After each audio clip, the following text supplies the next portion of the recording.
Namaskar. We welcome you to the series of teleconferencing sessions Udyamita Ki Or, which means towards entrepreneurship. This series will focus on entrepreneurial opportunities and startups existing in different sectors and areas. We will be highlighting the various opportunities that exist for entrepreneurship, the funding opportunities which are there for different entrepreneurs and innovators in the area, and also the existing startups and businesses which are existing in that area. The series is held every second and fourth Wednesday from 3 p.m. to 4 p.m. This is also replayed or recasted, and it is also webcast on YouTube and Facebook Live. For today's session, we have with us Professor Vijay Kumar. We welcome you, sir. Hello. Professor Vijay Kumar is professor in the School of Agriculture, IGNOU.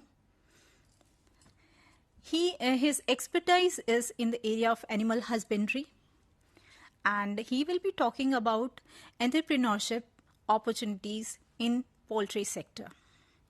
We also have with us Dr. O.P. Sharma, Director NCID, who is an expert in the field of innovation and startup.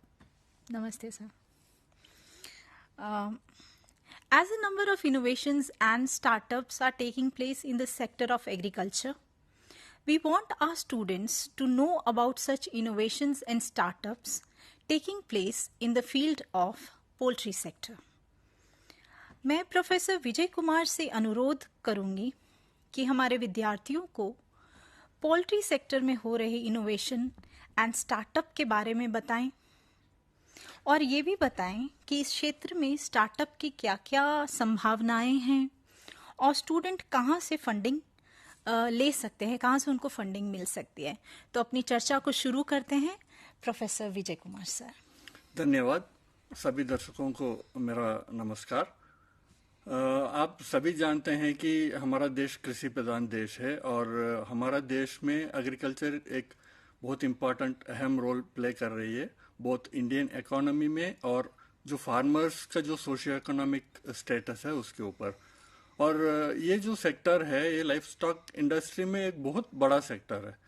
आप सभी मतलब regularly हम daily routine में भी देखते हैं कि हम रेगुलरली अंडे खाते हैं. इवन रिकमेंडेशन भी है, मेडिकल रिकमेंडेशन भी है, कम से कम हमें आधा एक अंडा रोज खाना चाहिए. वो इसलिए है कि जो अंडे होते हैं वो एक तरीके से फुल कंप्लीट फूड होता है. उसका इनटेक और उसका डाइजेशन बहुत कंप्लीट होता है और जो भी न्यूट्रिएंट्स उपलब्ध है उसमें वो हमें पूरी तरीके से मिलता है. अंडे में कई प्रकार का न्यूट्रिएंट्स होते हैं. प्रोटीन है, ज़्यादा मात्रा में प्रोटीन है और उसमें और फैट है. मिनरल्स एंड वाइटामिन बहुत बहुत इंपॉर्टेंट है, जो खनिज तत्व और वाइटामिन होते हैं. ऐसे ही जो मांस होते हैं, मुर्गी का मांस होते हैं, उसमें भी बहुत न्यूट्रिशियस होते हैं और एक तरीके के आप कह सकते हैं कि बाकी मांसों से ये न्यूट्रिशियस होते हैं. ये इसको वाइट मीट भी कहा जाता है कि इसमें कंपैरेटिवली वसा का मात्रा कम होते हैं. तो इसी के वजह से जो हमारे देश में जो इस तरीके के प्रोडक्ट्स प्रोड्यूस होते हैं जो मुर्गी से मिलता है, उसका जो डिमांड है वो हमेशा बढ़ते जा रहे हैं और पोल्ट्री इंडस्ट्री भी उसका भी ग्रोथ बहुत अच्छे हैं. आप मान के चलिए हर साल आपको 8 से 10% मतलब ग्रोथ हो ही रहा है. तो इसके मतलब हम हमेशा ये जो पोल्ट्री इंडस्ट्री है ये पॉजिटिव ट्रेंड में ही रहें. और इस पोल्ट्री इंडस्ट्री में कई तरीके के आपका एंटरप्रेन्योरशिप अपॉर्चुनिटीज हो सकती है. हम ज्यादातर जो कुक्कुट पालन को हम ज्यादातर लेमैन लैंग्वेज में कहेंगे कि नॉर्मली हम मुर्गियों को पोल्ट्री के साथ संबंध करते हैं, लेकिन मुर्गी का जो चिकन, जो इंग्लिश में चिकन कहते हैं, वो अराउंड 92% ऑफ जो प्रोडक्शन होते हैं एग और मीट के, वो कंट्रीब्यूट करती है चिकन. लेकिन कई लोगों को ये नहीं जानकारी है कि कुकुड के मतलब एक ग्रुप ऑफ बर्ड्स होते हैं, उसमें अदर स्पीशीज भी इसमें है। फॉर एग्जाम्पल आपका डक है, बतख। जहां भी पॉन्ड एरिया होते हैं, वाटर एरियाज होते हैं, वहां आप इसको आराम से पाल सकते हैं। और ये बहुत हार्डी बर्ड होते हैं, इनके लिए आपको मैनेजमेंट इतना ज्यादा जरूरत करने का जरूरत नहीं है। इवन आप थोड़ा ही समय दे के भी इस डक फार्मिंग को अपना सकते हैं, और इसका डिमांड भी ज्यादा है। आजकल आप मार्केट में जाएंगे तो लोग कहते हैं कि डक एग्स चाहिए हमें। मिलता ही नहीं है आपको डक एग्स मार्केट में ज्यादातर, क्योंकि जैसे जैसे डिमांड बढ़ेगा तो एक type of new innovative kind of marketing भी हम सोच सकते हैं इसके ऊपर कि हम इसको कैसे प्रेजेंट करें। तो आजकल आप सर मार्केट में भी सर इसमें पोल्ट्री जो different types of poultry businesses हैं, जैसे एक तो डक का हो गया, हाँ जी, तो और क्या क्या हो सकते हैं? और है इसमें आपका टर्की सुना होगा, जो ईस्टर के फेस्टिवल के टाइम में ज्यादा चलता है। जी टर्की एक टाइप ऑफ बर्ड है, उसको भी पालते हैं। और क्वाइल्स क्वाइल्स भी आप सुने होंगे, जापानीज क्वाइल है, बटेर जिसको जी हम जी कहते हैं, जी। वो भी आजकल कॉमन हो रहा है। और इन सब बर्ड्स को आपको पालना इतना इजी है। एंटरप्रेन्योरशिप तो बहुत स्कोप है, और एंटरप्रेन्योरशिप के अलावा इसमें इनोवेशन का भी बहुत स्कोप है, स्टार्टअप का भी बहुत स्कोप है। तो हम एक के बाद एक बाद में डिस्कस करेंगे। लेकिन उसके पहले जैसे मैंने आपको कहा कि मुर्गी पालन में भी कई प्रकार का है। मैंने स्पीशीज वाइज क्लासिफिकेशन आपको बताया। उसके अलावा विद इन द स्पीशीज भी आपको कई तरीके का उसमें आपका एवेन्यूज है। फॉर एग्जांपल चिकन फार्मिंग है, उसमें ब्रॉयलर रेयरिंग अलग है। ब्रॉयलर रेयरिंग मतलब मांस उत्पादन के लिए, मुर्गियों का मांस उत्पादन के लिए उसको हम पालते हैं। किसी को भी कम इन्वेस्टमेंट में जल्दी रिटर्न जिसको चाहिए, वो इस फार्मिंग को अपना सकते हैं। क्योंकि ये जो चिकन ब्रॉयलर फार्मिंग करते हैं, इसमें हम डे ओल्ड चिक्स को ले आते हैं, उसको 5 to 6 वीक्स हम फ्लोर में पालते हैं, और 6 वीक्स के बाद उसको सेल करते हैं। जब वो 1.5 किलो से 2 किलो के बीच में जब उसका वजन बढ़ता है। I think this is the most common form of poultry farming which is ये देयर इन भी इंडिया कॉमन स्पेशली। है। नहीं, इंडिया में मीट प्रोडक्शन से बेटर है। इंडिया 5th पोजीशन में है मीट प्रोडक्शन में, लेकिन इंडिया 3rd पोजीशन में है आपका एग प्रोडक्शन में। तो जो सेकेंड टाइप ऑफ फार्मिंग जो कॉमनली हम इवन आप पेरी अर्बन एरिया, जो शहर के आसपास में, फॉर एग्जांपल दिल्ली के आसपास गुड़गांव के साइड में आप जाएंगे तो आपको बहुत सारे फार्म्स दिखाई देगा। उसमें भी स्पेशलाइज्ड फार्म, जैसे इनोवेशन के बात करें, एक कड़कनाथ का बर्ड होते हैं जो ब्लैक कलर का बर्ड होता है। उसका मीट भी, उसका बॉडी सब कुछ ब्लैक होते हैं, तो उसका मीट भी ब्लैक होते हैं। तो ऐसे कोई स्पेशलाइज्ड प्रोडक्ट्स भी आप प्रोड्यूस करके सेल कर सकते हैं। जैसे आपका पोल्ट्री मीट 140 रुपीज 180 रुपीज में बिकेगा, उससे ज्यादा 2 गुना 3 गुना उसका रेट होगा। इसमें प्रोफेसर विजय, जैसे ट्रेडिशनल पोल्ट्री फार्मिंग जो हो रही थी, और आजकल जो नए तरीके से या कहेंगे इनोवेटिव वे में जो पोल्ट्री फार्मिंग है, तो उसमें मतलब आप क्या डिफरेंस समझते हैं कि लोग किस तरीके से अलग कर रहे हैं, नया कर रहे हैं, so that we can say it is innovative, and then why that innovation is required in this poultry farming? इस पे अगर कुछ कहेंगे तो बिल्कुल। बहुत अच्छा सवाल आपने किया, क्योंकि नॉर्मली हम मुर्गी पालन को पिछवाड़े के तौर पे पहले पालते थे। जब हमारा पॉपुलेशन कम था, डिमांड कम थे, तो हम बैकयार्ड पोल्ट्री फार्मिंग करते थे ज्यादातर। वो क्या है कि डिमांड कम है, तो इसलिए कमर्शियल तौर पे हमने सोचा नहीं है उसको।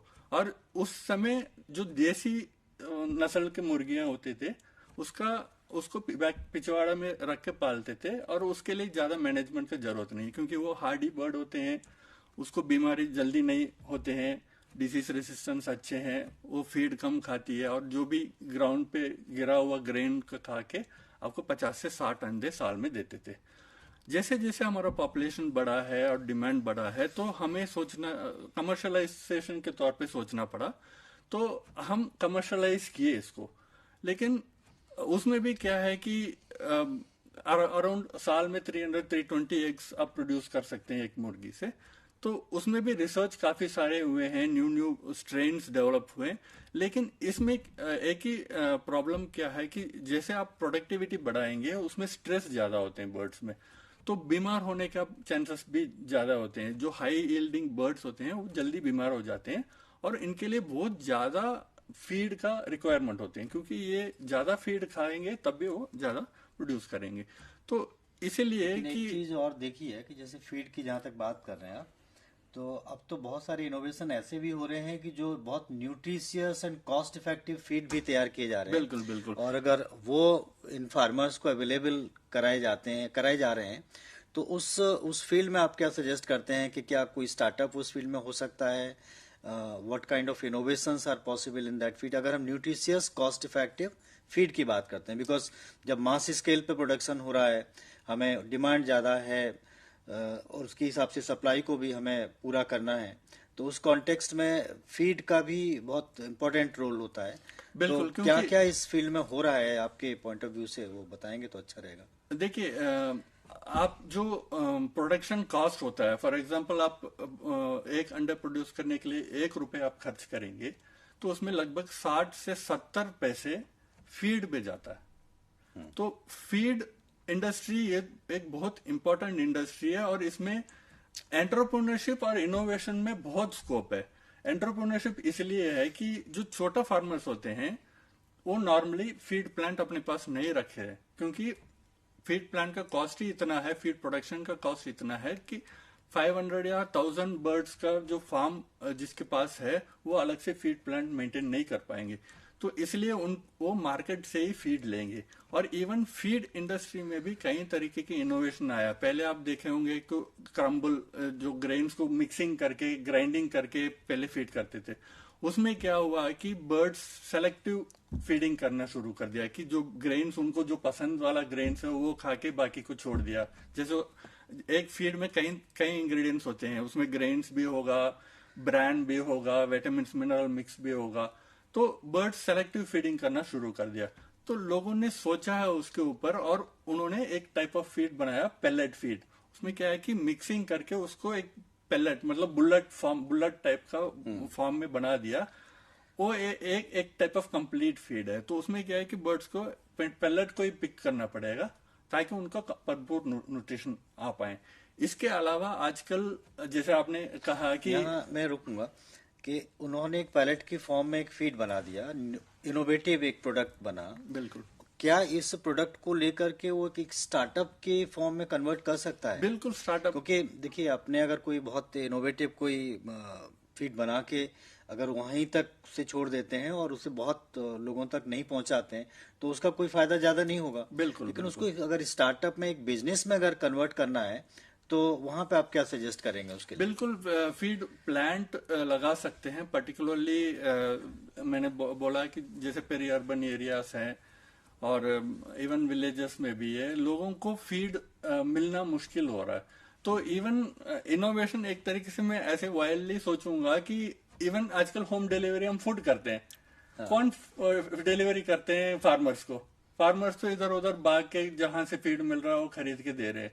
इवन हमारे जो स्टूडेंट्स हैं, विद्यार्थी हैं, मतलब स्टूडेंट्स हैं, वो लोग भी सोच सकते हैं कि कोई ऐप बना लें या कोई सर्विसेज ऐसे दें फार्मर्स को ताकि डोर स्टेप में उनको सारे इनपुट्स मिलें। इस तरीके से सर्विसेज अभी पोल्ट्री इंडस्ट्री में, इवन एनिमल हस्बेंड्री में सेक्टर में उपलब्ध नहीं है। इवन इस फील्ड में बहुत स्कोप है। अगर हम स्टार्टअप की बात करें तो अगर फीड बना करके उसको डोर टू डोर डिलीवरी करने का एक बहुत अच्छा स्टार्टअप हो सकता है।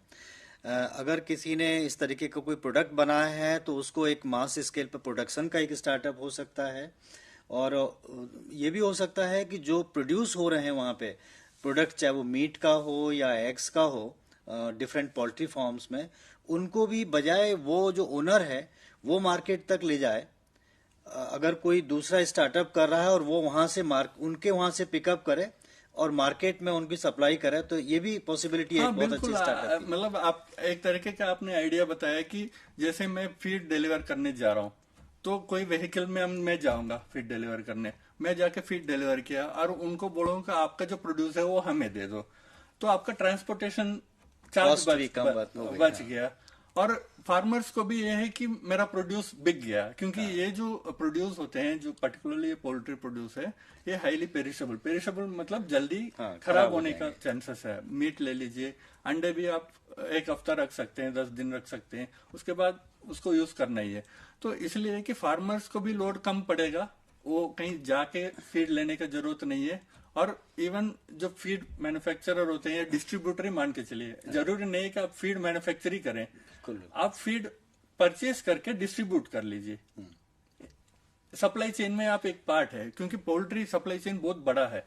आप एक पोल्ट्री फार्म ले लीजिए, उसमें बहुत सारे इनपुट्स होते हैं। जैसे हम रेगुलर जीते हैं, हम सुबह से शाम तक हमें कई तरीके के इनपुट चाहिए, पानी चाहिए, फूड चाहिए, कपड़े चाहिए।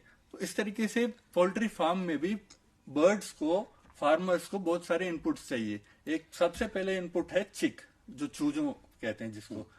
तो चिक्स का प्रोड्यूस करने का भी एक अलग से एक इंडस्ट्री है। ऐसे नहीं है कि वो चिक्स आप कोई मार्केट में जाओ आपको चिक्स मिल जाएगा, ये नहीं है। जो चिक्स प्रोड्यूस करते हैं उसको हम हैचरी कहते हैं। ये हैचरी के साथ एक और इंडस्ट्री इन्वॉल्व है, वो ब्रीडर फार्म। ब्रीडर फार्म मतलब जो भी चिक्स आप प्रोड्यूस करेंगे वो हाई क्वालिटी का चिक्स होगा, उसका पेरेंट्स को हम आइडेंटिफाई करें, उसको रियर करें, और उससे जो फर्टाइल एग्स मिलता है वो हैचरी में जाता है। तो एक ब्रीडर फार्म एक इंडस्ट्री हो गया आपका, ठीक है। ब्रीडर फार्म से आपका फर्टाइल एग निकलेगा। नॉर्मली मार्केट में ये भी एक मिथ है कि मार्केट में उपलब्ध अंडे हैं वो खाने लायक है, नहीं है। बिल्कुल खाने लायक है।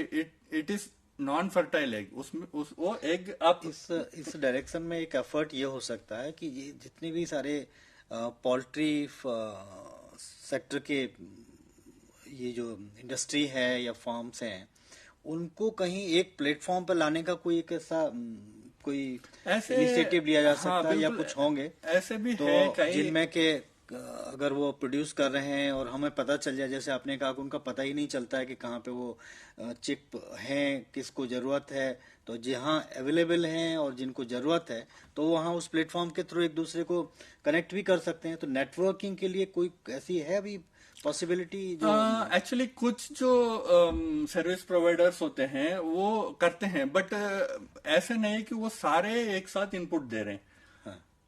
एक दो सर्विस प्रोवाइडर मैं भी देखा है, वेबसाइट में भी आप देख सकते हैं कि वो चिक सप्लाई करते हैं, फीड सप्लाई करते हैं, इक्विपमेंट सप्लाई करते हैं, लेकिन बाकी भी इसमें इन्वॉल्व है। इवन आप ले लो लेबर आप लाखों में बर्ड्स रेयर कर रहे हैं, लेबर तो चाहिए, सुपरवाइजर चाहिए, वेटनरी सर्विसेज चाहिए, उसके अलावा आपका इक्विपमेंट चाहिए, और वो लेबर भी स्किल्ड लेबर होगी, बिल्कुल वो skilled। एक नॉर्मल पर्सन नहीं, कैन नॉट, देखिए, आई थिंक, वहाँ सर्व नहीं कर पाएगा। बिल्कुल आप सही कह उसको रहे उस हैं। फील्ड की कुछ स्पेशलाइज्ड नॉलेज भी चाहिए, ताकि वो अगर पोल्ट्री फार्म में काम कर रहा है तो उनके लिए काम का साबित हो। अगर उनके लिए कहीं और बाहर मार्केटिंग की बात कर रहा है तभी भी उसको उस नॉलेज की जरूरत हो।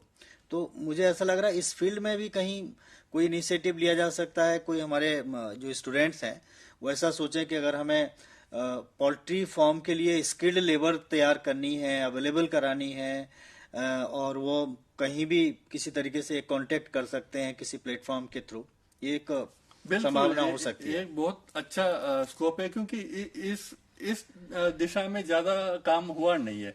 क्योंकि देखिए एज सच आप देखेंगे कि स्किल ट्रेनिंग पॉकेट्स में इधर उधर हो रहे हैं। फॉर एग्जांपल कृषि विज्ञान केंद्र है, हर डिस्ट्रिक्ट में है, ये ट्रेनिंग कराते हैं। वो एक हफ्ते का ट्रेनिंग कराते हैं, 2 दिन का ट्रेनिंग कराते हैं। ऐसे एग्रीकल्चर वेटनरी कॉलेजेस कराते हैं। इवन हमारे इग्नू एक सर्टिफिकेट प्रोग्राम, कुक्कुट पालन में एक सर्टिफिकेट प्रोग्राम करा रहे हैं, और वो भी अच्छा प्रोग्राम है जिसमें हम साइंटिफिक तरीके से हम सिखाते हैं। आपने बिल्कुल सही कहा कि ये जो कुक्कुट पालन है ये हर एक का वो नहीं है, इसमें आपको नॉलेज चाहिए, स्किल चाहिए, क्योंकि आप कोई जीवाणु को मेंटेन कर रहे हैं, एक बर्ड को आप मेंटेन कर रहे हैं। वो हाईली सेंसिटिव बर्ड होते हैं। आप तापमान 2 डिग्री भी ऊपर जाएंगे तो आपका प्रोडक्टिविटी में असर पड़ता है। जैसे हम लोगों को बिल्कुल ज्यादा गर्मी होगा तो हम थक जाते हैं, एक जगह पे बैठ जाते हैं, तो हमारा प्रोडक्टिविटी कम हो जाती है। तो ये जो आपने सही कहा है कि स्किल लेबर चाहिए ताकि वो ऑब्जर्व करें बर्ड्स को और उनको क्या तकलीफ आ रहा है, उसको देख के उसको कैसे मैनेज करें, इन सब के दिशा में या कोई ट्रेनिंग प्रोवाइडर टाइप में कुछ कर सकते हैं। इवन एग्रीकल्चर स्किल काउंसिल भी ट्रेनिंग प्रोग्राम कंडक्ट कर रहे हैं, लेकिन एक लार्ज स्केल तरीके से एक टाइप ऑफ ऑर्गेनाइजेशन टाइप में करेंगे तो बहुत स्कोप है इसमें। सर, एक चीज़ मैं जानना चाहूँगी हमारे स्टूडेंट्स के लिए कि कोई मिनिमम क्वालिफिकेशन है which is required to do innovation और establish a startup in poultry sector, या कोई भी कर सकता है? नहीं, कोई भी कर सकते हैं। देखिए, अल्टीमेटली आपको कोई एंटरप्राइज स्टार्ट करना है तो एक तो आपका क्वालिफिकेशन है कि नॉलेज होना चाहिए। इवन आप लोन भी अप्लाई करेंगे, मैं और आप एक साथ लोन अप्लाई करेंगे, आपके पास नॉलेज नहीं है, मेरे पास है, तो अल्टीमेटली लोन तो मुझे ही मिलेगा। तो एक तो उनको नॉलेज और स्किल होना चाहिए, इसके अलावा मतलब लैंड वगैरह होना चाहिए ताकि उनको एडिशनल कॉस्ट इनकर ना कर। और क्या विमेन भी इसमें एंटरप्रेन्योरशिप टेकअप कर सकती हैं पोल्ट्री सेक्टर में, और उनके लिए क्या चैलेंजेस रहते हैं अगर विमेन आगे आना चाहें तो? बिल्कुल बिल्कुल, आपने सही सवाल पूछा। आप आप गांव में भी जाएंगे तो मुर्गी पालन, गाय पालन सब ज्यादातर वुमन ही करते हैं। ये जो एनिमल्स और बर्ड्स है, इसको मैनेज करना इतना मतलब ये ज्यादा अग्रेसिव नहीं होते हैं, पर्टिकुलरली पोल्ट्री सॉफ्ट होते हैं और इसको हैंडल करना भी इजी है। और इसमें ऐसे भी नहीं है कि आपका ये फुल टाइम वर्क है। उसके लिए आपको मेन तो फीडिंग देना है और थोड़ा सा उनको मैनेज करना है, तो इसमें आपको ज्यादा टाइम इन्वेस्ट करने की भी जरूरत नहीं है। वुमेन, रूरल यूथ पर्टिकुलरली, क्योंकि हम लोग क्या है कि जॉब के पीछे जाते हैं कि मुझे जॉब चाहिए। आजकल ट्रेंड ऐसे हो गया है कि लोग बड़े बड़े जॉब छोड़ के गांव में शिफ्ट हो रहे हैं। हमारे खुद का कई स्टूडेंट्स हैं जो आके बोलते हैं कि मैं ऐसे इंडस्ट्री में काम कर रहा हूँ, मैं जॉब छोड़ने चाहता हूँ और गांव में जाके पोल्ट्री फार्म सेटअप करना चाहता हूँ। तो देखिए, ये तो बहुत अच्छी बात है, क्योंकि पढ़ा लिखा अगर कोई यूथ होगा और वो रूरल एरिया में जाकर के उस नॉलेज के साथ में अगर इस तरीके का कोई इनिशिएटिव लेता है, तो एक तो उसे ये पता है कि जो उस फील्ड के लोग हैं उनके पास क्या क्या चैलेंजेस हैं, उन चैलेंजेस को वो अपने हिसाब से हैंडल करने की कोशिश करेगा। दूसरा, जहां तक मैं समझता हूं, और आप बताएंगे भी इस बारे में डिटेल में, कि टेक्नोलॉजिकल इंटरवेंशन भी इसमें बहुत पॉसिबल होंगे। क्योंकि जैसे आपने कहा था कि अगर वो टेम्परेचर मेंटेन करने की बात है, अगर 2 डिग्री टेम्परेचर ज्यादा होगा तो प्रोडक्टिविटी कम हो जाएगी। तो अगर पढ़ा लिखा आदमी होगा, अगर उसको ओनर है, जो फाउंडर है, तो वो ये ध्यान रखेगा कि किस तरीके से हम टेक्नोलॉजी का यूज करके उसका ऑटोमेटेड कंट्रोल ऑफ टेम्परेचर रखें, ऑटोमेटेड हाउस मेंटेनेंस रखें उसको।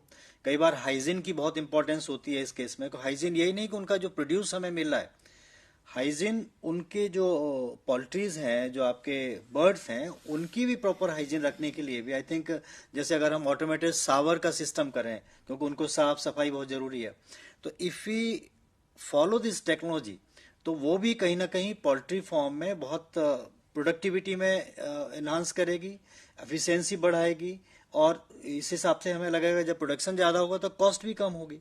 तो ये सारी चीजें, टेक्नोलॉजिकल इंटरवेंशन के बारे में अगर आप कुछ बताएंगे तो और ज्यादा अच्छा रहेगा। इससे पहले मैं अपने स्टूडेंट्स को एक जानकारी देना चाहूंगी। आपके अगर कुछ सवाल हैं तो आप हमें ये जो नंबर्स जो हमारी स्क्रीन पे फ्लैश हो रहे हैं, इस पे कॉल कर सकते हैं और अपने क्वेश्चंस रख सकते हैं। और इसके अलावा ये प्रोग्राम वेबकास्ट हो रहा है, आप इसे फेसबुक लाइव पर भी देख सकते हैं और यूट्यूब पे भी। Thank you. आपने बिल्कुल अच्छा क्वेश्चन पूछा सर। टेक्नोलॉजी तो हर फील्ड में यूज हो रहा है, और पर्टिकुलरली आजकल का जमाना में जहां लेबर मिलना बहुत मुश्किल हो रहा है और ऑटोमेशन बढ़ रहा है, टेक्नोलॉजी बहुत ज्यादा यूज हो रहे हैं, तो टेक्नोलॉजी पोल्ट्री इंडस्ट्री में भी बहुत अच्छे तरीके से यूज हो रहा है। इतना नहीं है कि जो फॉरेन कंट्रीज में यूज हो रहे हैं, बट इंडिया में भी कई तरीके के टेक्नोलॉजी अपना रहे हैं। एक तो ऑटोमेटिक फीडिंग टेक्नोलॉजी होते हैं वो भी हमने कई फार्मों में जाके देखा है कि जो, लेकिन ये थोड़ा लार्ज स्केल फार्म में भी ये पॉसिबल है, क्योंकि आपके पास मे बी 50,000 या 1 लाख से ऊपर बर्ड होंगे, तब ये ऑटोमेटिक फीडिंग हो गया, ऑटोमेटिक एग कलेक्शन। आपने हाइजीन के बारे में बोला, मैनुअल एग कलेक्शन में क्या है कि हम हाथ लगा के कलेक्ट करेंगे या कोई इक्विपमेंट यूज करके करेंगे तो अनहाइजीनिक होने का चांसेस है। लेकिन ये केज के साथ ही इनबिल्ट आता है आजकल की एक कलेक्शन के लिए। तो जैसे जैसे हम शेड्यूल करते हैं उस हिसाब से एक ऑटोमेटिकली रोलर में कलेक्ट होके एक जगह पे इकट्ठा हो जाता है, ताकि वो hygienically clean and healthy eggs produce कर सकते हैं।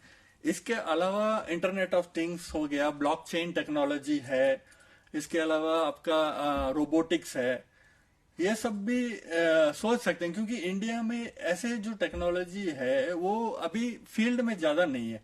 तो इनोवेशन जो करना चाहते हैं, हमारा जो स्टूडेंट्स हैं इनोवेशन करना चाहते हैं और कुछ कंट्रीब्यूट करना चाहते हैं सोसाइटी के लिए, तो एक बहुत बड़ा अपॉर्चुनिटी पोल्ट्री इंडस्ट्री में है। क्योंकि ये देखिए, लार्ज स्केल इंडस्ट्री में आप कोई भी इनोवेशन करके देंगे तो they are ready to accept, क्योंकि उनको एक तो इम्प्लीमेंट करना इजी है और कॉस्ट वाइज भी उनको सेव होगा। जितना आप टेक्नोलॉजी यूज करेंगे उनको उतना लेबर का कम होगा कॉस्ट, टाइम का कॉस्ट है, उसके अलावा हाइजीन का कॉस्ट है। तो ये सब उनको बहुत फायदा जैसे होगा। अगर हम छोटे स्तर की बात करते हैं तो उसमें जैसे नॉर्मली ट्रेडिशनल फार्मर्स कर रहे हैं, अपना पोल्ट्री फार्मिंग करते हैं, वो छोटे लेवल पे करते हैं। अगर उसको हमें बहुत हायर लेवल पे स्केल अप करना है और एक प्रॉपर स्टार्टअप के फॉर्म में कन्वर्ट करना है, तो आई थिंक जो आप सजेशंस दे रहे हैं, टेक्नोलॉजी यूज करना और जो ऑटोमेशन को लाना, उसमें ये सारी चीजें बहुत ठीक रहेंगी। और उससे जो हम हमेशा बात करते हैं कि स्टार्टअप का मतलब है कि इसको काफी स्केल अप किया जा सके और इसको और कई जगह पे रिप्लिकेट भी किया जा सके, कई उसके आउटलेट भी हो सकते हैं। तो उस तरीके का अगर करेंगे तो आई थिंक ये जो आपका सजेशन है बहुत अच्छा रहेगा और इसमें अपने आप में एक स्टार्टअप की अपॉर्चुनिटी है, पॉसिबिलिटी है। बिल्कुल। स्केलेबिलिटी के बारे में बात करने के पहले, जैसे इनोवेशन मैंने कहा कि सबसे पहले हमें करना है कि प्रॉब्लम्स आइडेंटिफाई करना है। देखिए, कोई भी आपका जॉब होगा या एंटरप्राइज होगा तो कंस्ट्रेंट्स हैं, चैलेंजेस, प्रॉब्लम्स तो बहुत होंगे। एक इनोवेशन का मैं एग्जांपल दे रहा हूँ। जैसे आप ब्रॉयलर फार्मिंग जो मांस के लिए उत्पादन करते हैं, ब्रॉयलर फार्म में आप जाएंगे तो आप देखेंगे नीचे जो बेडिंग मटेरियल बिछा के उसके ऊपर रखते हैं, क्योंकि आप बर्ड्स को फ्लोर में पालेंगे तो उनका ड्रॉपिंग्स नीचे गिरेगा तो अनहाइजीनिक होगा। उसको ऑब्जॉर्व करने के लिए एक बेडिंग मटेरियल ऊपर बिछाते हैं, सॉडस्ट हो गया या कोई भी बेडिंग मटेरियल है, उसको नीचे बिछाते हैं। जब भी ड्रॉपिंग गिरेगा वो ड्रॉपिंग उसको ऑब्जॉर्व करेगा और उसको हम फिर मेन्यूर में कन्वर्ट कर लेते हैं उसको। तो उसमें क्या प्रॉब्लम होता है, जैसे जैसे ड्रॉपिंग गिरता है, बर्ड्स का जो वेस्ट निकल के गिरता है नीचे, वो ऐसे केक या मास टाइप में बन जाता है। वो कई बार अनहाइजीनिक होते हैं और मैनेजमेंट में प्रॉब्लम आता है। इस प्रॉब्लम को एक इनोवेटर ने आइडेंटिफाई किया और नॉर्मली उसको हम मैनुअली रेकिंग मशीन है, ऐसे एक मशीन, मतलब इंस्ट्रूमेंट होता है, उससे हम 3 बार 4 बार बीच में चलाते हैं इसको, ताकि वो ऊपर वाला नीचे आए, नीचे वाला ऊपर आए, जो बेडिंग मटेरियल। उन्होंने एक इलेक्ट्रिक रेकिंग मशीन बनाया ताकि उसको आप उसमें रख दीजिए, वो अपने आप इधर उधर पूरा फ्लोर घूम के आएंगे और उसको रेकिंग करेंगे। तो इस तरीके के जो फील्ड प्रॉब्लम होते हैं उसको आइडेंटिफाई करके इनोवेशन का एक आइडिया भी आप पुट अप कर सकते हैं। इवन इग्नू इनोवेशन के ऊपर बहुत काम कर रहे हैं। एक इनोवेशन आइडिया का भी कंपटीशन होते हैं, स्टार्टअप का भी कंपटीशन होते हैं। हमारा स्टूडेंट्स को कोई भी आइडिया है तो हम एनसीआईडी जो हमारा यूनिट है, नोडल यूनिट है, उनसे कांटेक्ट करें और आइडिया को शेयर करें।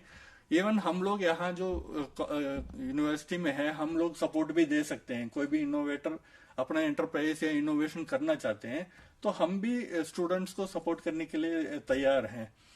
जैसे यहाँ मैं एक चीज थोड़ा सा बताऊंगा कि आज हम बात तो कर रहे हैं पोल्ट्री फार्मिंग के बारे में, पोल्ट्री फार्मिंग के फील्ड में क्या क्या इनोवेशंस हैं, क्या हो सकते हैं, क्या पॉसिबिलिटी है स्टार्टअप्स की। लेकिन इसका मतलब कभी ये बिल्कुल नहीं है कि वो पोल्ट्री फार्मिंग में एक्सपर्टाइज होगी, उसमें कोई उनकी क्वालिफिकेशन होगी, वही कर सकते हैं। कोई भी किसी भी बैकग्राउंड का स्टूडेंट अगर उसका इंटरेस्ट है कोई भी स्टार्टअप सेटअप करने का, तो आप आगे आकर के इस फील्ड में काम कर सकते हैं। और जैसे कि प्रोफेसर विजय बता रहे थे कि पोल्ट्री फार्मिंग एक अपने आप में एक एरिया है, लेकिन उस एरिया से रिलेटेड बहुत सारी चीजें हैं। जैसे आपने बेडिंग की बात करी, उनके अलग अलग तरीके से कहीं उस बेडिंग को सप्लाई करने वाले भी कोई कंपनी हो सकती है, फर्म हो सकती है जो अपने आप में एक स्टार्टअप का काम कर सकती है, बिल्कुल, जो और बहुत सारे उनको जो पोल्ट्री फार्म्स को ये सप्लाई करेगा। इसी तरीके से जैसे आपने बात की कि वो हम न्यूट्रिशियस फीड की बात करते हैं, वो भी कोई जरूरी नहीं कि वो वही जो जिसका पोल्ट्री फार्म है वो उसको प्रोड्यूस कर रहा है, वो कहीं से प्रोक्योर कर रहा है। तो जो कंपनी उसको बना रही है वो अपने आप में एक स्टार्टअप हो सकता है रिलेटेड टू पोल्ट्री फार्म। ऐसे ही अगर हम और उनके मेंटेनेंस की बात करते हैं या हम उनकी बीट्स की बात करते हैं, क्योंकि कई बार पोल्ट्रीज के केस में बहुत सारा बीट्स या उनका एक्सक्रीटर निकलता है, उसका भी तो कोई ना कोई मैनेजमेंट या कोई यूज होता होगा ना। उससे रिलेटेड हम क्या सजेशन दे सकते हैं अपने बिल्कुल बिल्कुल आपने सही कहा। एक तो देखिए ये एक चेन ऑफ इंडस्ट्रीज है। ऐसा नहीं कि ये पोल्ट्री आप बर्ड्स को रेयर कर रहे हैं कि आप ही सब करेंगे। ये एक चेन ऑफ इंडस्ट्री है। आप फीड बनाने के लिए भी एक चेन होता है। पहले आपको फीड प्रोक्योर करना है, उस फीड को एनालाइज करना है, वो फीड एनालिसिस लैब बना सकते हैं आप। क्योंकि बर्ड्स को टॉक्सिन्स फीड से आने के चांसेस है, आपको पता ही नहीं लगेगा कि बर्ड्स क्यों मर रहे हैं। आपका फीड में फंगल टॉक्सिन होंगे, आपको नहीं पता होगा। वो फीड को टेस्ट करने वाले बताएंगे कि इसमें ये टॉक्सिन है। अचानक लाखों में बर्ड्स मरेगा, किसी को मालूम ही नहीं है क्या रीजन है। फील्ड में भी एक startup initiative feed labs, feed analysis lab भी ज्यादा नहीं है हमारे कंट्री में। तो फीड एनालिसिस लैब भले उसमें इन्वेस्टमेंट ज्यादा करना पड़े, जिसके पास ज्यादा इन्वेस्टमेंट का क्षमता है वो फीड एनालिसिस लैब बना फंडिंग भी तो होती होंगी इस फील्ड में जो है। बिल्कुल बिल्कुल। हाँ बिल्कुल। गवर्नमेंट का एक स्कीम है, रूरल पोल्ट्री डेवलपमेंट स्कीम है। अब डिपार्टमेंट ऑफ एनिमल हस्बेंड्री के साइट में जाएंगे तो आपको नेशनल लाइफ स्टॉक मिशन के अंडर सब मिशन में ये स्कीम का डिटेल्स है। आपको फंडिंग मिल सकता है। फीड प्लांट करना है, एनिमल फीड प्लांट है, या आपका प्रोसेसिंग इंडस्ट्री एक बहुत बड़ा इंडस्ट्री है। बर्ड्स है, बर्ड्स लाइव आप एक बार सेल कर दिया, वो आप महीनों तक नहीं रख सकते हैं, उसको तो आपको डिस्पोज ऑफ करना है।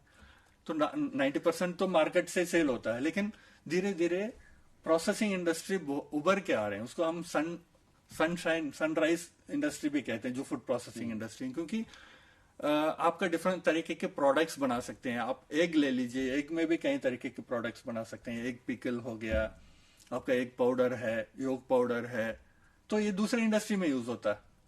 एग है, एग आपका ह्यूमन में भी यूज होता है। वैक्सीन इंडस्ट्री है, वैक्सीन प्रोडक्शन इंडस्ट्री है, वहां यूज होता है। एग आपका शैम्पू के लिए यूज होता है। तो इस तरीके से मतलब ऐसा नहीं कि हम सिर्फ फूड के लिए हम पोल्ट्री फार्मिंग करते हैं, अदर इंडस्ट्रीज भी यूज होते हैं। फेदर से भी आप प्रोडक्ट्स बना सकते हैं।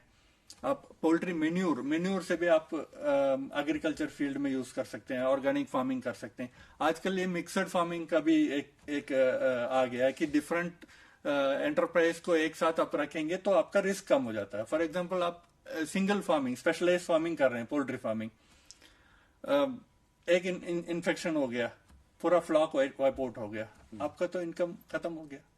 तो आजकल क्या कर रहे हैं कि मिक्सड फार्मिंग कर रहे हैं। ऊपर पोल्ट्री फार्मिंग, नीचे पॉन्ड है, फिश फार्मिंग। इसका ड्रॉपिंग फिश में जाएगा, वो उनका इनपुट हो गया। बहुत इनोवेटिव है। हाँ बिल्कुल इनोवेटिव है। इसमें रिस्क भी कम हो जाता है, इनकम भी बढ़ जाता है। फिश से जो वेस्ट निकलता है उसको एग्रीकल्चर फील्ड में डालो, एग्रीकल्चर फील्ड का जो वेस्ट होते हैं आप पोल्ट्री को दे दो। तो एक टाइप ऑफ आप एक रिसाइकल कर रहे हैं चीजों को, एक का वेस्ट दूसरे का इनपुट। सर एक चीज इसमें मैं जानना चाहूंगी कि कोई स्टूडेंट अगर एक बेसिक यूनिट लगाना चाहता है, वो इंटरेस्टेड है पोल्ट्री सेक्टर में, कोई पोल्ट्री फार्मिंग करने में, तो उसको मिनिमम कितना रिसोर्सेज चाहिए, how much funds he needs? देखिए वो आपको डिपेंड करेगा मतलब मैं मोटा मोटा बता दूंगा। जी। देखिए, दो तरीके के फार्म मैंने पहले डिस्कस किए, एक तो ब्रॉयलर फार्मिंग है, एक लेयर फार्मिंग है। जी। तो ब्रॉयलर फार्मिंग हम फ्लोर में पालन करते हैं, और एक all in all out system, मतलब एक फ्लॉक ले आया, उसको रेयर किया और सेल आउट किया, दूसरा फ्लॉक ले आया, पैरेलल बैचेस भी आप चला सकते हैं। लेकिन ये 6 वीक्स का है, जी। तो आपको इसमें इनपुट भी कम लगेगा, इनकम भी रेस्ट्रिक्टेड रहेगा, क्योंकि वो लॉन्ग स्केल में नहीं है। तो एक बार इन्वेस्ट किया तो एक बार रिसीव किया। लेकिन लेयर फार्मिंग में क्या है कि 72 वीक्स तक हम उसको रेयर करते हैं। First 21 weeks birds growth stage में होंगे, तो आपका इनकम नहीं होगा। 21 वीक्स से 72 वीक्स तक 52 फुल वीक्स आपको एग मिलेगा। जी। तो दोनों का जो रिक्वायरमेंट है वो डिफरेंट है। स्पेस रिक्वायरमेंट तो लगभग बराबर है, लेकिन जो हाउसिंग रिक्वायरमेंट है वो डिफरेंट है। बर्ड्स को फ्लोर में रख के ब्रॉयलर्स को पालन करते हैं। लेयर्स को 21 वीक्स जब तक वो ग्रो करेगा उसको फ्लोर में रखते हैं, उसके बाद उसको केज में शिफ्ट करते हैं। वो इसलिए शिफ्ट करते हैं कि एग कलेक्शन और मैनेजमेंट में दिक्कत आ सकता है, इसलिए उसको हम केज में शिफ्ट कर रहे हैं। तो आपको लेयर में 2 तरीके के बिल्डिंग स्ट्रक्चर चाहिए, ब्रॉयलर में 1 तरीके की बिल्डिंग स्ट्रक्चर चाहिए। तो आप 500 बर्ड्स का आप ब्रॉयलर फार्मिंग करना चाहते हैं, तो लगभग 2 to 3 lakhs आप इन्वेस्ट करेंगे तो आपका चल जाएगा। बट आपके लिए लैंड होना चाहिए, थोड़ा बहुत आपको कंस्ट्रक्शन में खर्च करना है। उसको आप स्केल अप करेंगे तो 2000 बर्ड्स या 10,000 बर्ड्स रखना चाहते हैं तो फिर अकॉर्डिंगली इंक्रीज होगा। तो आप 10,000 बर्ड्स पालना चाहते हैं ब्रॉयलर्स, तो अराउंड 50 lakhs आपको लगेगा, इंक्लूडिंग हाउसिंग स्ट्रक्चर, आपका feed, inputs, chicks, maintenance, labour, सब मिला के, इलेक्ट्रिसिटी, वाटर, कई तरीके की। आप लेयर फार्मिंग में आएंगे तो अराउंड 1000 बर्ड्स के लिए अराउंड 8 लाख रुपीस आपको इन्वेस्ट करना पड़ेगा, और 10,000 बर्ड्स है तो अराउंड 40 लाख रुपीस इसमें इन्वेस्ट होगा। और ये कुछ इसमें कॉस्ट है वो रिकरिंग कॉस्ट होगा, कुछ नॉन रिकरिंग कॉस्ट होगा। जो नॉन रिकरिंग जो कैपिटल ग्रेजुअली भी तो but at least the students will get some idea कि इतना हमें इनिशियली। देखिए, ये ऐसे इंडस्ट्री है, कोई भी इंडस्ट्री आप ले लो, इनिशियली 1 or 2 years थोड़ा सा स्ट्रगल तो करना पड़ेगा जब तक आप एस्टेब्लिश ना करें। जी। तो एक बार आपका इनोवेटिव, जैसे सर ने बताया, इनोवेशन एक की पॉइंट है। आप कोई भी एंटरप्रेन्योर हो, नोट करना है कि इनोवेशन एक इम्पोर्टेंट पॉइंट है, क्योंकि पोल्ट्री फार्म्स तो सब जगह है, आप क्या नया कर रहे हैं, राइट, उसमें ऊपर क्या नया कर रहे हैं। और उसके अलावा मुझे जो अभी तक बातों से लग रहा है कि मेरे दिमाग में यह था कि पोल्ट्री फार्मिंग मीन्स एक पोल्ट्री को लेकर के एक एरिया में हम वहां तक एक बिजनेस करेंगे, बट बातों से ऐसा लग रहा है कि उसमें तो बहुत बहुत अपॉर्चुनिटीज हैं। कोई जरूरी नहीं है कि आप वो एक पोल्ट्री बर्ड्स को लेकर के एक फार्म हाउस बना रहे हैं और उसमें उनको ध्यान रख रहे हैं, उनके जो भी है। आप उससे रिलेटेड बहुत कुछ कर सकते हैं, चाहे उनके प्रोडक्टिविटी बढ़ाने के लिए, चाहे उनके फीड के लिए, चाहे उनके ऑटोमेशन के लिए, चाहे उसको जो उनका जो प्रोड्यूस है उसको आगे मार्केट तक ले जाने के लिए। मतलब कितनी सारी अपॉर्चुनिटीज हैं उससे रिलेटेड। आप, क्योंकि अभी तक ये दिमाग में एक परसेप्शन बना हुआ था कि कहीं एक एरिया में बर्ड्स को ला करके उनको हम पाल रहे हैं और फिर वहां से जो प्रोडक्शन हो रहा है वो हमारा पोल्ट्री फार्मिंग है।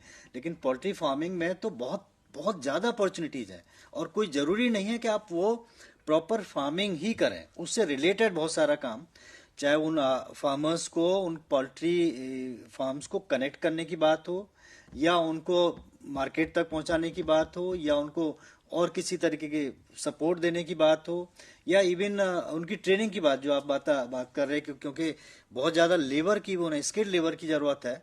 और अगर स्किल्ड लेबर, नॉलेजेबल लेबर नहीं होगी तो हो सकता है उतना हमें आउटकम नहीं मिलेगा जितना हम सोच के चल रहे हैं। कई बार वो सही समय पे दवा नहीं दे पाना, वैक्सीनेशन नहीं कर पाना, साफ सफाई न कर पाना, वो भी एक समस्या का कारण बन सकता तो है। ये रिलेटेड सर्विसेज के लिए एप्स डेवलपमेंट, इस पे शर्मा जी आप कुछ कहिए कि नहीं, मैं तो दे वही can develop apps to provide services, various kind of services which are associated with the main thing that is the poultry farming. उसमें भी वेरिएशन है। के बारे में जब आप बात किया तो एप्स तो अवेलेबल है, लेकिन इस तरीके के ऐप मैंने ज्यादा देखा नहीं है। एप्स अवेलेबल है, for example veterinary service provider है, मैं एक वेटनरी डॉक्टर हूँ या कोई स्पेशलिस्ट हूँ, पोल्ट्री में कंसल्टेंसी करना चाहते हैं तो ऑनलाइन में कंसल्टेंसी कर सकते हैं। ऑनलाइन में सर्विसेज प्रोवाइड कर सकते हैं। तो इस तरीके की चीज है। लेकिन जैसे आपने कहा कि एक type of one stop portal type में आप जो कह रहे हैं, एनीथिंग जहां स्टूडेंट अगर हमारे स्टूडेंट अगर इस तरीके का कोई आइडिया लेके काम करते हैं कि सपोज करियो देश भर में 1000 पोल्ट्री फार्म्स हैं और उनको टैग करके हम इंटीग्रेट करें और उस ऐप को अवेलेबल कराएं हम बाकी जो यूजर्स हैं, चाहे वो बिजनेस पार्टनर्स हों या डायरेक्ट कस्टमर्स हों या और कोई भी हों, तो अगर मुझे ज़रूरत है तो मैं अपने हिसाब से चूज कर सकता हूं कि मुझे कहाँ मेरा नज़दीकी कौन सी पोल्ट्री फार्म है जहां मुझे किस कॉस्ट में, किस तरीके से, किस क्वालिटी के मुझे पोल्ट्री प्रोडक्ट्स मिल रहे हैं। और ज़रूरत पड़ेगी तो वहाँ ऑनलाइन उनको प्रिक्योर भी कर सकते हैं, ऑर्डर भी कर सकते हैं। ऐसा एक अपॉर्चुनिटी हो सकती है अगर इसमें। लेकिन मैं 2 एग्जांपल दे सकता हूँ, नाम नहीं लूंगा, लेकिन मैं वेबसाइट में जो देखा है और बाकी मैंने पढ़ा है। एक तो कहीं कोई एंटरप्रेन्योर है जो बेंगलोर के आसपास में रहते हैं। उन्होंने क्या किया कि क्योंकि आजकल का जो देसी बर्ड का, ऑर्गेनिक एग का, ऑर्गेनिक पोल्ट्री और देसी अंडे का रिक्वायरमेंट बढ़ गया, क्योंकि हेल्थ कॉन्शियस हो गए लोग। सोच रहे हैं कि जो मिल रहा है वो उसमें पेस्टिसाइड है, एंटीबायोटिक्स है और क्या क्या यूज करते हैं पता नहीं है। तो लोग ऑर्गेनिक के तरफ से जा रहे हैं या देसी जो फ्री रेंज सिस्टम में जो पालते हैं उसके। तो उन्होंने क्या किया, उन्होंने एक पोर्टल बनाया या ऐप बनाया जो भी है। उन्होंने क्या किया, उसके थ्रू प्रोक्योर कर रहे हैं फार्मर से इंटीग्रेट करके, वो उसको प्रोक्योर कर रहे हैं। वो उनको इनपुट्स भी दे रहे हैं और उनसे प्रोड्यूस भी ले रहे हैं और वो सेल कर रहे हैं।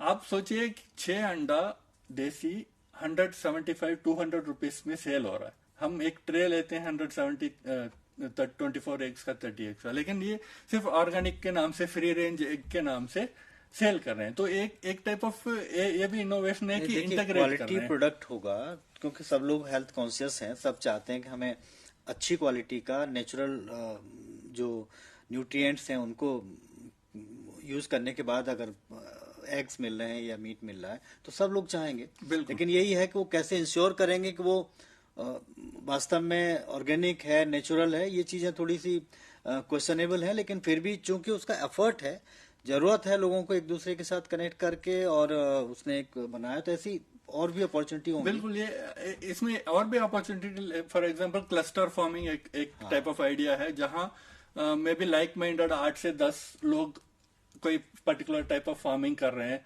तो इकट्ठा होके वो फार्मिंग करेंगे और उसको एक साथ मार्केटिंग करेंगे।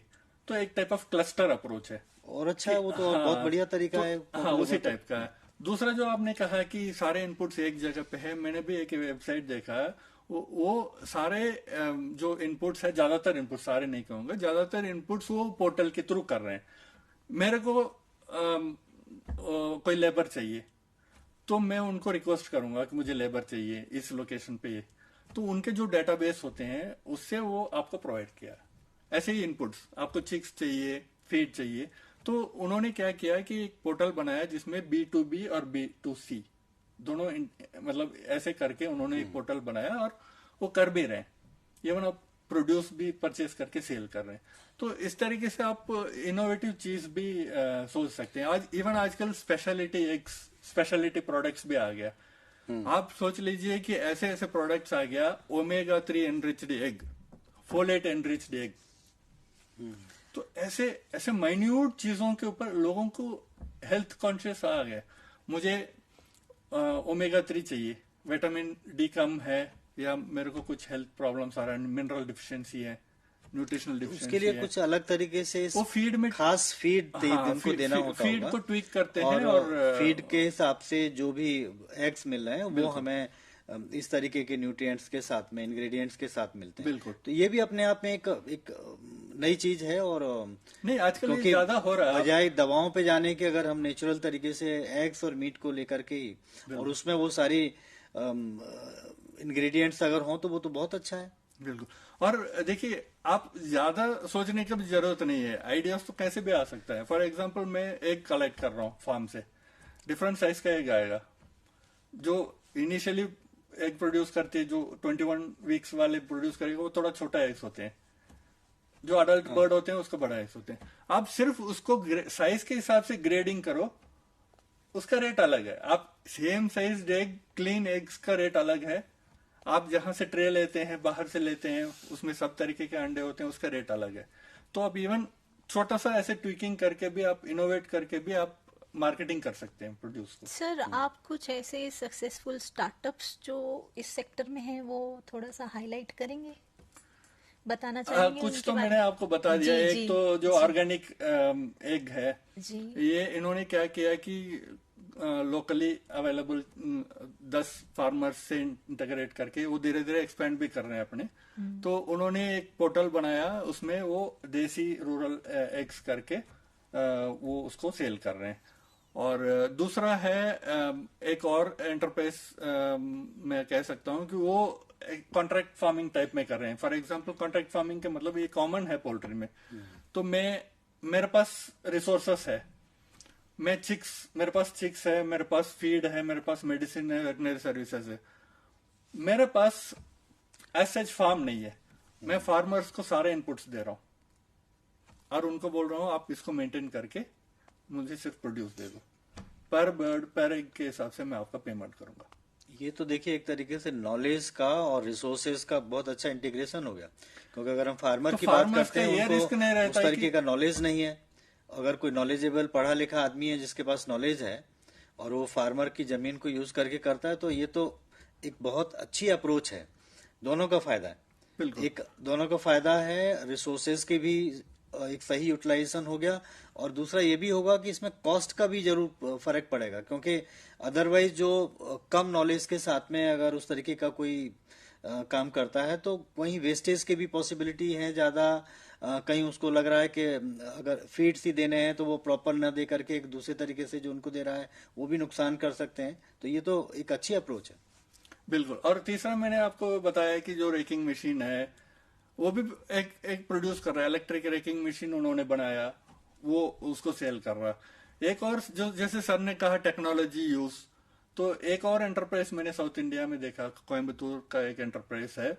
वो क्या करते हैं कि आपका जो एनवायरमेंटली कंट्रोल्ड हाउसिंग प्रोवाइड मतलब कंस्ट्रक्ट करके देते हैं, सेंसर्स दे देते हैं। आजकल टेक्नोलॉजी ऐसे आ गया है कि सेंसर्स देख के आपको बर्ड बिहेवियर देख के आपको इनपुट देंगे कि इस शेड में ये प्रॉब्लम है।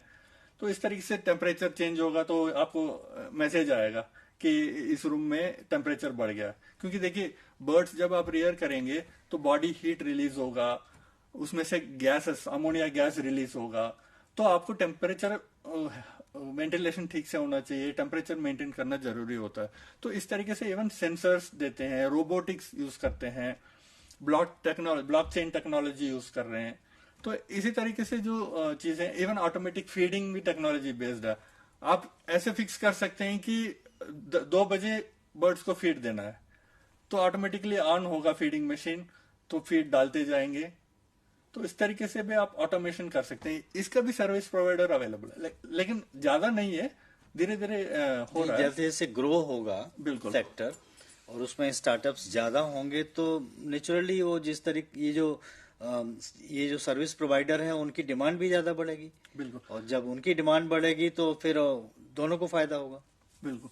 और जो स्केलेबिलिटी का बात शुरू में हुआ था, उसमें भी मैं थोड़ा बोलना चाहता हूँ। देखिए स्केलेबिलिटी, एक तो सेम एंटरप्राइज में आप स्केल अप कर सकते हैं।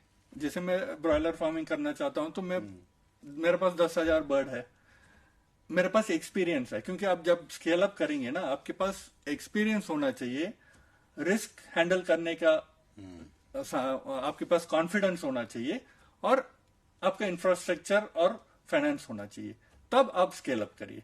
मैं कोई भी स्टार्टअप स्टार्ट करना चाहते हैं तो मैं उनको सजेस्ट करूंगा कि इसमें इनिशियली थोड़ा सा स्मॉल स्केल में करिए, क्योंकि ये जो चीजें हैं वो साइंटिफिक मैनेजमेंट का जरूरत है। आप ना फॉर एग्जांपल पोल्ट्री फार्म ले लीजिए, उसमें नॉलेज का जरूरत है, साइंटिफिक नॉलेज चाहिए, बर्ड्स को कितना फीड देना चाहिए, किस टाइम में देना चाहिए, ये सब आपको नॉलेज होना चाहिए।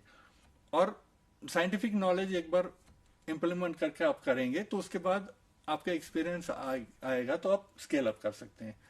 दूसरा, डाइवर्सिफाई कर सकते हैं।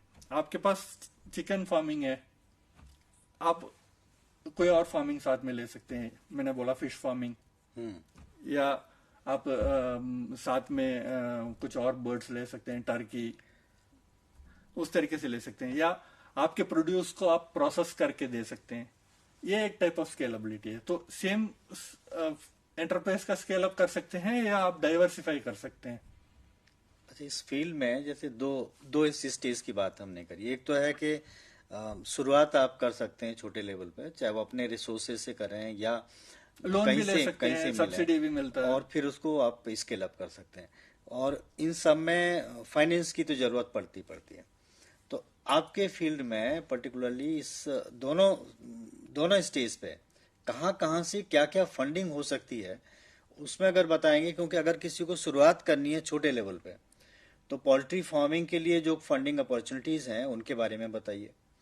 और फिर उनको अगर हम फर्दर स्केल अप करना है, कहीं प्रॉपर एक स्टार्टअप में लेके जाना है, क्योंकि स्टार्टअप में लेके जाना है तो हम जानते हैं कि जो स्टार्टअप की जो अपॉर्चुनिटीज हैं, जहां से भी, चाहे वो स्टार्टअप इंडिया है या और जो फंडिंग एजेंसीज हैं वहां से मिल सकता है। लेकिन पर्टिकुलरली आपके एरिया में अगर कोई ऐसी एजेंसीज हैं जो हमारे स्टूडेंट्स को पता रहेंगी तो अच्छा रहेगा।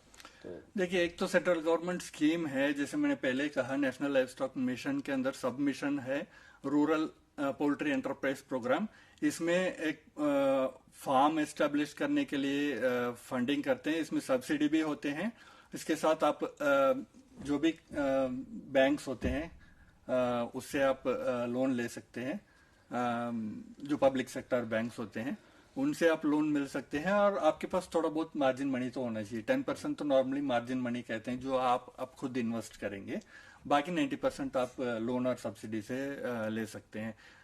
एक तो प्रोसेसिंग के साइड में जाएंगे तो एक और है अग्रो प्रोसेसिंग का, ministry of food processing industry से भी स्कीम है। और एनिमल फीड प्लांट एस्टेब्लिश करने के लिए, प्रोसेसिंग के लिए भी स्कीम्स हैं, गवर्नमेंट ऑफ इंडिया की स्कीम्स हैं। आप department of animal husbandry and dairying के वेबसाइट में जाएंगे, उस स्कीम्स के अंडर आप नेशनल लाइव स्टॉक मिशन में देखिए, आपको मिल सकता है। इवन इनोवेशन के लिए भी है, लेकिन वो इंडिविजुअल के लिए नहीं है।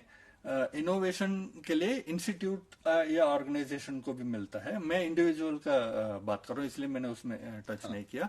इवन स्टेट गवर्नमेंट्स भी कई तरीके की स्कीम्स देते हैं। सेंट्रल गवर्नमेंट स्कीम तो ऑल ओवर इंडिया के लिए है, स्टेट गवर्नमेंट्स भी, फॉर एग्जांपल आप हिमाचल प्रदेश का एक स्कीम है हिम कुक्कुट पालन योजना, इस तरीके से स्कीम्स बाकी और भी तमिलनाडु में है और भी हरियाणा में है। कई स्टेट्स में स्टेट स्कीम्स भी होते हैं।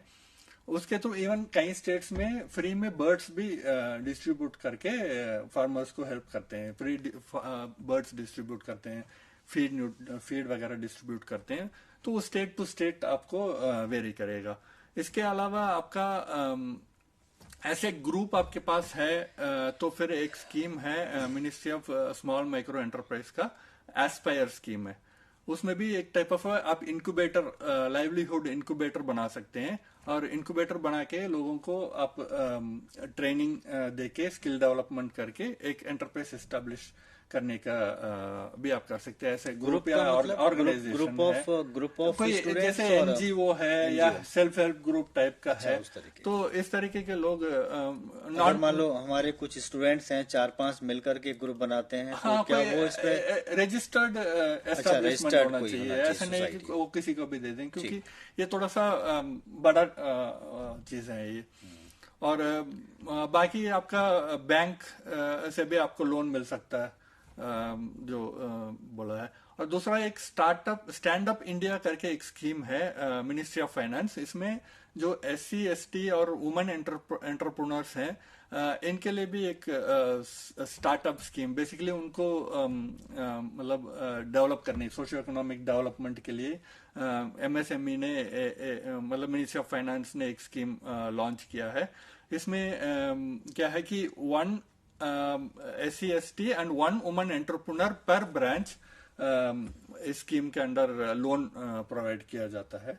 और एक ये है, और एक मैंने पहले कहा कि अग्रो प्रोसेसिंग क्लस्टर स्कीम है ministry of food processing industry.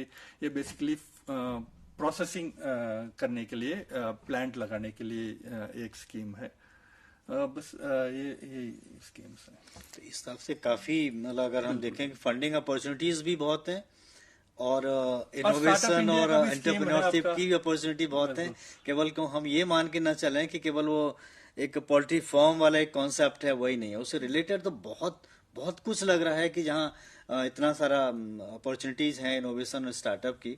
और पर्टिकुलरली जैसे आपने कहा कि अगर हम उन गैप एरियाज को आइडेंटिफाई करें जो अभी अभी एग्जिस्टिंग सिस्टम में है, तो आई थिंक वहाँ भी बहुत कुछ पॉसिबिलिटी है।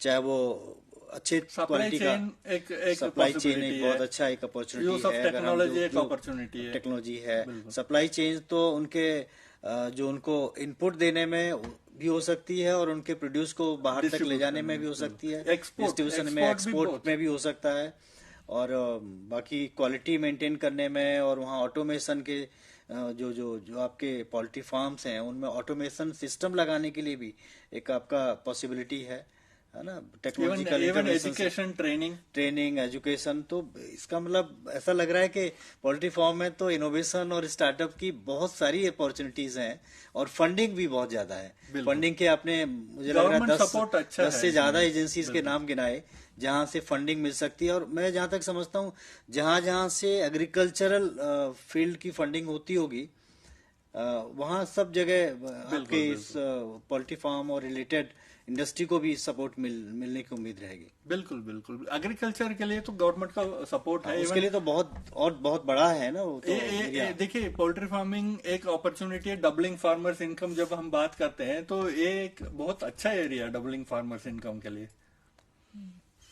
तो आज हमने चर्चा की जो इतनी सारी संभावनाएं हैं पोल्ट्री सेक्टर में, इनोवेशन के लिए, एंटरप्रेन्योरशिप के लिए, और मैं उम्मीद करती हूँ हमारे स्टूडेंट्स को ये चर्चा बहुत अच्छी लगी होगी। आज का ये हमारा सेशन, हम ये सेशन अभी होल्ड कर रहे हैं हर सेकंड और फोर्थ वेडनेसडे को।